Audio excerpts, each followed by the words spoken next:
Hello friends, आप लोगों का फिर से मेरे यूट्यूब चैनल पर मोस्ट वेलकम है। आज का जो मेरा कंटेंट है वो है पार्ट्स ऑफ स्पीच। आज हम लोग पार्ट्स ऑफ स्पीच के बारे में समझेंगे, यानी कि शब्द भेद या शब्दों के प्रकार। आज का जो मेरा कंटेंट है वो क्या है, पार्ट्स ऑफ स्पीच, यानी स्पीच के पार्ट्स, कितना अंग होते हैं स्पीच के।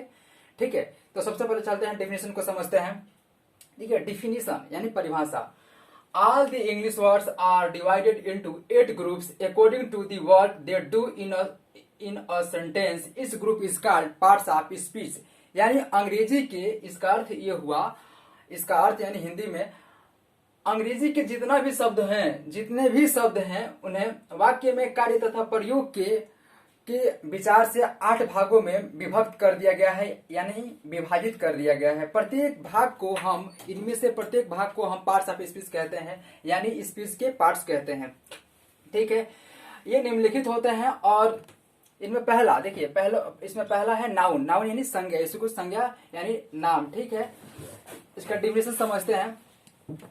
अ noun is a naming word, यानी क्या है, किसी ऑब्जेक्ट को हम कॉल करते हैं, किसी भी हम थिंग को कॉल करते हैं तो वो क्या कहलाता है, वो नाउन कहलाता है। ठीक है, इसका पूरा डिफिनेशन समझते हैं।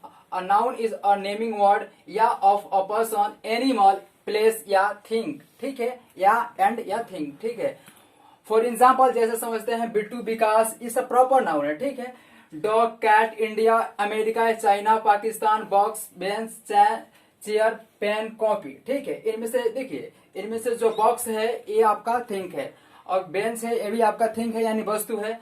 ठीक है, निर्जीव चीज है। और ये चेयर है ये भी निर्जीव ही है और ये भी थिंक है। ठीक है, इसके अलावा आप देखिए पेन जो है ये भी निर्जीव है और ये भी थिंक है। कॉपी हो गया, ये भी आपका क्या है, ये भी निर्जीव है और थिंक है। ठीक है, और जो मैंने अमेरिका, चाइना और पाकिस्तान कहा, ये तो प्रॉपर नाउन है, स्पेशली आपको इसके बारे में पता है। ये नाउन है लेकिन प्लेस का नाम है। ठीक है, ये विश्व में इनका स्थान है।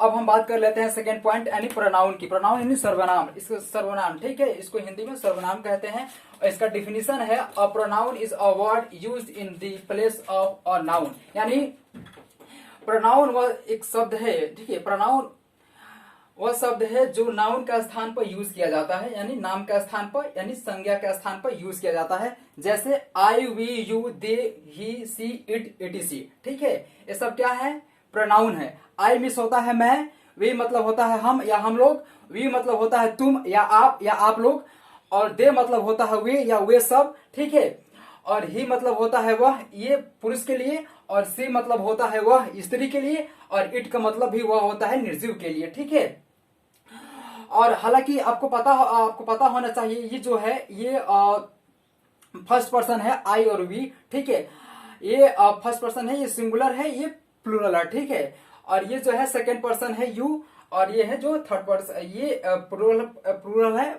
प्लूरल है और ये थर्ड पर्सन है। ठीक है, और देखिए, और ये भी जो है ही, सी, इट, ये भी थर्ड पर्सन है। ठीक है, लेकिन ये सिंगुलर है।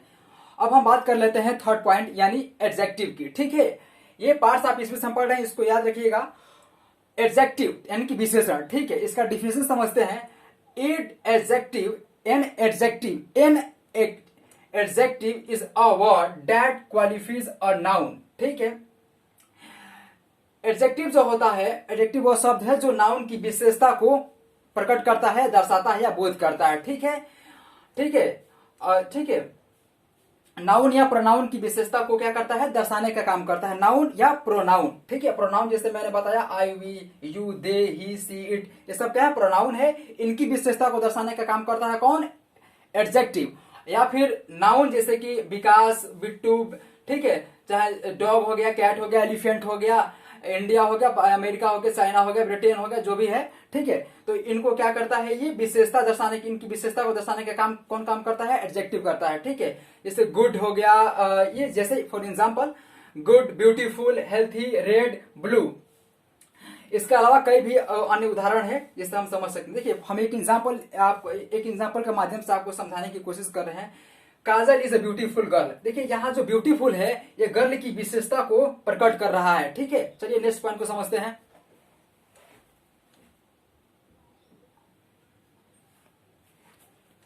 चलिए फ्रेंड्स, हम समझ लेते हैं वर्ब। देखिए, वर्ब का अर्थ होता है क्रिया। ठीक है, यानी कर्म।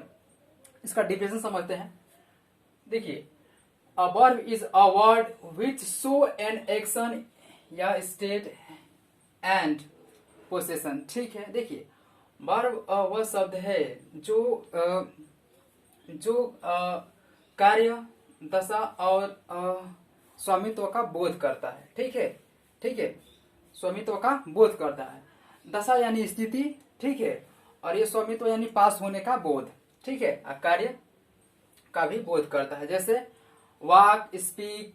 ठीक है, वॉक में होता है और टहलना, स्पीक में बोलना, ये सब क्या है? ये सब कार्य है। ठीक है, यानी क्रिया है। ठीक है, इट खाना, और am is, are, was, were, shall, will, had, have, has, do, does, did, can, could. इस प्रकार 24 जो होता है हेल्पिंग वर्ब का संख्या होता है। ठीक है, number of helping verb are 24। देखिए इनकी संख्या जो होती है हेल्पिंग वर्ब की, ये 24 होती है, और ये क्रिया। ठीक है, तो हमने बताया कि क्रिया के बारे में बताया। देखिए यदि आपको देखिए जो पोसेशन है ना, ये आपके पास होने का बोध कराता है कि आपकी चीज वो चीज है। अगर मैं कहूं कि मेरे पास एक कार है, आई हैव अ कार, यानी ये पोसेशन का बोध करा रहा है। ठीक है, यदि हम स्टेट को समझे, दशा को, देखिए ये कर्म क्या है, दशा को भी दर्शाने का काम करता है। यदि हम कहूं कि बिट्टू बीमार है, बिट्टू इज इल, तो ये जो इज है वो क्या, वो आपकी दशा को दर्शा रहा है। ठीक है, तो चलिए हम बात कर लेते हैं नेक्स्ट पॉइंट 5 नंबर। ठीक है, जो स्पीच का 5वां पार्ट है, देखिए 5वां, देखिए एडवर्ब। एडवर्ब का अर्थ होता है क्रिया विशेषण, यानी क्रिया की विशेषता, क्रिया की विशेषता। ठीक है, विशेषण। इसका डिफिनेशन समझते हैं।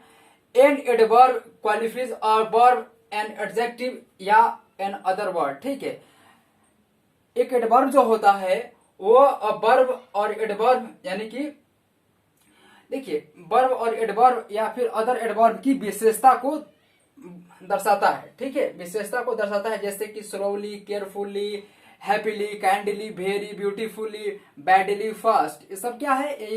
ये सब जो है वो सब एडवर्ब है, और ये वर्ब और एडजेक्टिव या फिर एन अदर एडवर्ब की विशेषता को ये दर्शाने का कार्य करता है। ठीक है, अब हम बात कर लेते हैं प्रोपोजिशन की। प्रोपोजिशन को समझते हैं फ्रेंड्स कि प्रोपोजिशन क्या है। ठीक है, प्रोपोजिशन का अर्थ होता है संबंध बोधक अव्यय। ठीक है, इसका डिफिनेशन समझते हैं। A preposition is a word usually placed before a noun या a pronoun to show its relation to some other word या वर्ड्स। ऑब्लिक का चिन्ह है ये, सिंबल ऑफ ऑब्लिक। ठीक है, इन अ सेंटेंस।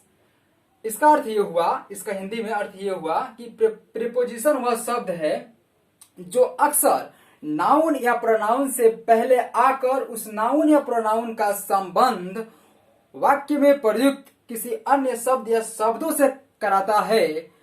ठीक है, प्रोपोजिशन कहलाता है। प्रोपोजिशन कहलाता है यानी संबंध बोधक अव्यय कहलाता है।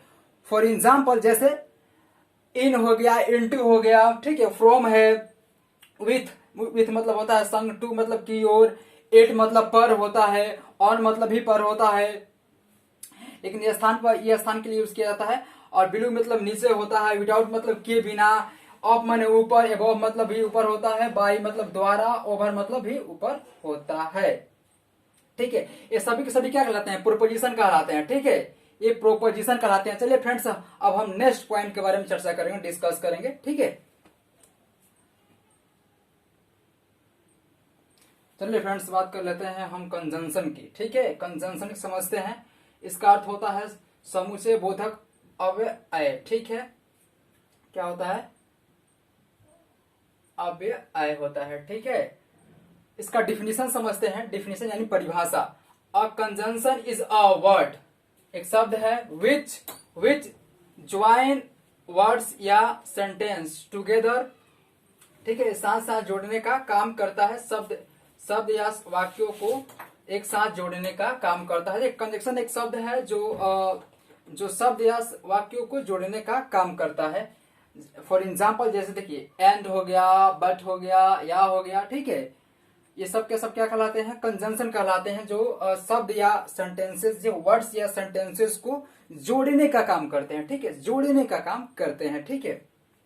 चलिए बात कर लेते हैं हम इंटरजेक्शन की, ठीक है। इसका अर्थ होता है विषम निबोधक, ठीक है, विषम निबोधक। इसको भी हम लिखते हैं अव्यय, ठीक है, यहाँ पर अव्यय छोटा है, ठीक है। तो आप समझिएगा कि अव्यय जैसा है तो यहाँ पर भी अव्यय होगा, ठीक है। इसका डिफिनेशन समझते हैं। देखिए इसका डिफिनेशन है, इंटरजेक्शन का डिफिनेशन है, an interjection is a word which express, ठीक है, जो एक्सप्रेस करता है, जिससे एक्सप्रेस होता है सम सडन फीलिंग, जिससे अचानक ऐसा फीलिंग होता है इमोशनल, ठीक है, अचानक आपको खुशी, मतलब आप इंटरनली बहुत ज्यादा खुश हो जाएंगे, अभी दुख हो जाएंगे, तो ये सब क्या होता है, इंटरजेक्शन क्या करता है, ये एक शब्द है जो कि अचानक आपके इमोशन, भावनाओं को ये व्यक्त करने का या प्रदर्शित करने का काम करता है, ठीक है। जैसे कि आप कहते हैं ना हेलो, हेलो कहते हैं ना, हेलो, अचानक हेलो, अलास हो गया, ओ हो गया, ठीक है। तो ईटीसी ये सब के सब क्या कहलाते हैं, इंटरजेक्शन कहलाते हैं। चलिए फ्रेंड्स, मिलते हैं आपसे हम नेक्स्ट वीडियो में, तब तक के लिए जय हिंद, जय भारत, अपना बहुत ख्याल रखिएगा।